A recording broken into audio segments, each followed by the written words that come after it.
Le Toba a sans doute, en fin de compte, permis aux gens de quitter l'Afrique et de peupler le reste du monde. Cela n'était que le début d'une révolution qui a continué, je pense. Si la théorie de Toba est juste, alors l'ensemble des 6 milliards d'humains vivant aujourd'hui descendent de quelques milliers d'Africains de la zone équatoriale qui ont su acquérir de nouvelles capacités pour survivre aux suites terrifiantes de l'éruption.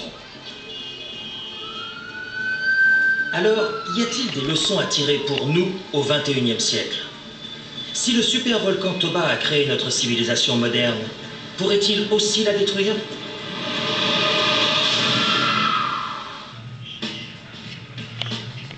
Le lac Toba, sur l'île de Sumatra, s'est formé dans un cratère laissé vide après l'éjection de 800 km3 de cendres dans l'atmosphère.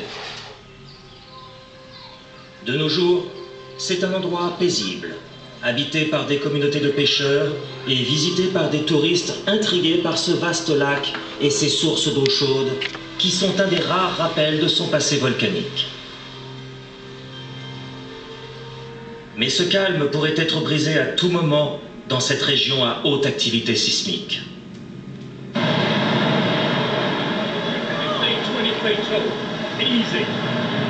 Décembre 2004. Un tremblement de terre dans l'océan Indien provoque le tsunami le plus meurtrier de l'histoire, soulevant la crainte d'une nouvelle activité volcanique en Indonésie. Le vaste réajustement de la croûte terrestre qui a déclenché cette tragique série d'événements a eu lieu dans la faille de Sumatra, une partie du même système géologique qui a généré la super-éruption sur l'île 75 000 ans plus tôt. Beaucoup de chercheurs estiment qu'il y a un rapport direct entre l'activité sismique et l'activité volcanique. Mais pour que le Toba entre en éruption, il faudrait qu'il y ait déjà un grand volume de magma accumulé sous la surface. Le professeur Rob McCaffrey, de l'Institut Polytechnique Rensselaer dans l'État de New York, a fait une étude sur l'activité volcanique sous le lac Toba en 2001. Une simple expérience sur le terrain de l'université montre comment il a pu utiliser les ondes sonores pour comprendre la géologie souterraine à Sumatra. Des étudiants placent une série de capteurs à égale distance d'une source d'ondes sonores, ici un marteau. Les ondes sonores provenant du coup de marteau se déplacent au travers de différents matériaux à des vitesses différentes. Donc, bien que les capteurs soient à la même distance, les ondes atteignent certains d'entre eux plus vite. Les ondes qui se déplacent sous les chemins arrivent plus vite que celles qui se déplacent dans la terre sous l'herbe. C'est parce que les chemins sont beaucoup plus tassés. Ainsi, en analysant les ondes sonores en différents points, les chercheurs peuvent se faire une image des caractéristiques géologiques du terrain qu'ils ont traversé. McCaffrey installe des capteurs autour du lac Toba pour mesurer les ondes sonores générées par des tremblements de terre de basse intensité.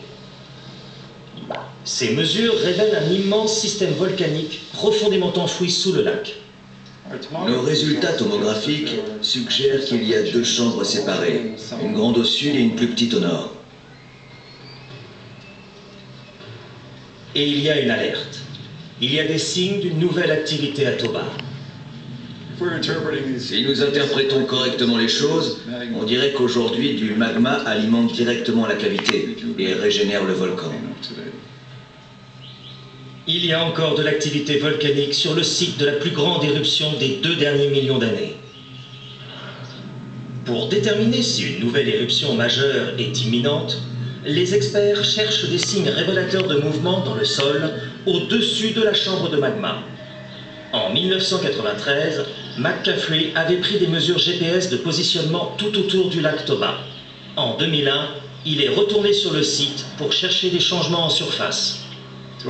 À notre grande surprise, les choses ne bougeaient pas du tout. On pouvait mesurer à 2 mm près. Et à ce niveau, nous n'avons vu aucun déplacement du tout. Je dirais que je ne m'attends pas à ce que quelque chose de catastrophique se produise à Toba. Pas de mon vivant, du moins. Le Toba est peut-être sans danger dans le futur immédiat, Mais qu'en est-il de la dizaine d'autres sites d'anciens supervolcans, dont peut-être le plus connu dans le parc national de Yellowstone? À Yellowstone, il y a des signes clairs d'un passé volcanique dans le paysage rugueux. Un ensemble de geysers, fumerolles et sources chaudes révèlent une activité souterraine persistante, suffisamment pour avoir soulevé la peur d'une nouvelle super-éruption couvant ici sous la surface.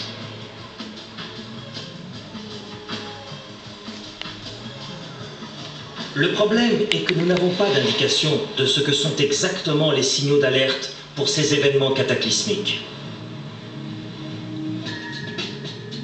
C'est l'un des plus grands sujets d'inquiétude pour le professeur Bill McGuire, directeur du centre Benfield de recherche sur les risques majeurs au University College de Londres. Le problème avec les super-éruptions, c'est que nous n'en avons jamais vécu dans les temps modernes. Donc on ne peut pas savoir quels seront les signes avant-coureurs. On aura peut-être des avertissements des mois à l'avance, peut-être seulement des semaines, voire seulement quelques jours.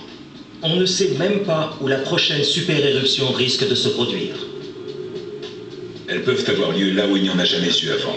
Donc le magma pourrait s'être accumulé depuis quelques centaines d'années. Et le premier signe sera quand le magma brisera la surface et que nous aurons une de ces gigantesques éruptions. Les super-éruptions de l'âge préhistorique, comme à Toba, étaient à une échelle complètement différente des éruptions volcaniques que nous connaissons de nos jours.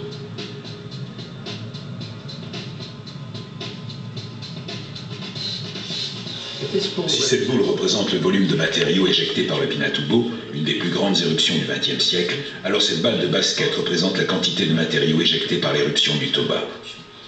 Or, le Pinatubo a sans doute rafraîchi les choses d'environ 1 demi-degré. Il a même ralenti le réchauffement climatique. Alors vous imaginez ce qu'une éruption de cette taille ferait au climat planétaire. Nos infrastructures modernes ne sont pas conçues pour s'adapter à des changements climatiques du niveau du Toba, tels qu'une chute des températures de 17 degrés ou une diminution des eaux de pluie de 90%. Un supervolcan moderne pourrait être 1000 fois plus destructeur que la pire catastrophe naturelle connue. Je pense que la prochaine super-éruption tuera peut-être 1 milliard de personnes par la famine. Elle mènera l'économie planétaire au bord de l'effondrement total, et elle sera le plus grand désastre auquel notre civilisation aura à faire face.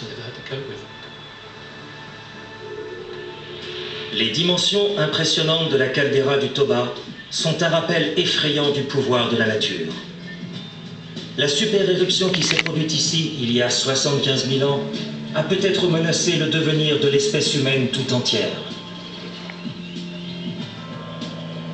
La probabilité d'un tel événement apocalyptique au XXIe siècle est sans aucun doute faible, peut-être de l'ordre d'1 pour 500, mais ses conséquences pourraient être tout aussi dévastatrices.